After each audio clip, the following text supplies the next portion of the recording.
আপনি কি জানেন কিভাবে কিশমিশ চাষ এবং কিভাবে খেজুর চাষ করা হয়? আজকের এই ভিডিওতে আমরা এই দুটি প্রক্রিয়া সম্পর্কে জানব। তো সবার আগে আসা যাক কিশমিশ নিয়ে। বন্ধুরা, কিশমিশ তৈরি করতে আঙুরের প্রয়োজন হয়, তাই বড় বাগানে আঙুর চাষ করা হয়। আমরা আপনাকে বলে রাখি যে আমরা বাজার থেকে যে আঙুর কিনি তা থেকে কিশমিশ তৈরি হয় না। বানানোর চেষ্টা করলেও ভালো মানের কিশমিশ তৈরি হবে না, তাই কিশমিশ দুটি আঙুরের জাত থেকে একচেটিয়া ভাবে প্রস্তুত করা হয়। যখন আঙুর ফসল ভালোভাবে প্রস্তুত হয়, এরপরে পাকা আঙুরগুলোকে সংগ্রহ করা হয় এবং তারপরে বোঝাই করে প্রক্রিয়াজাতকরণ এলাকায় আনা হয়। এখানে প্রথমে কিশমিশে ভরা ক্যারেট পটাশিয়াম কার্বনেট এবং কার্বন তেলের মিশ্রণে ডুবিয়ে 1 মিনিটের জন্য রেখে দেওয়া হয়, যাতে আঙুরের উপর থাকা ব্যাকটেরিয়াগুলোকে ধ্বংস করা যায় এবং এতে আঙুর নষ্ট না হয়। এখন 3-4 দিন শুকানোর পর আবার পটাশিয়াম কার্বনেট এবং কার্বন তেল স্প্রে করা হয়, যাতে আঙুর চকচকে থাকে। তারপর সালফার প্রক্রিয়ার জন্য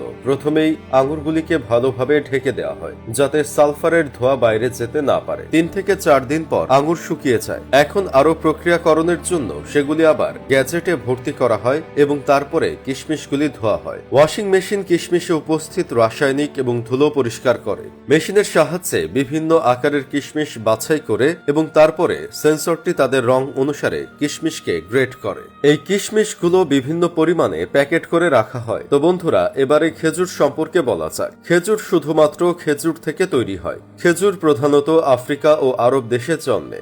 একটি খেজুর গাছ বড় হতে প্রায় 3 থেকে 4 বছর সময় লাগে। খেজুর চাষ করতে বালুকাময় জমির প্রয়োজন হয়। মরুভূমির আশেপাশের এলাকা এটি সবচেয়ে বেশি চাষ করা হয়। এই ফলটি যথেষ্ট প্রশংসা শেষ করা যাবে না। এটি অনেক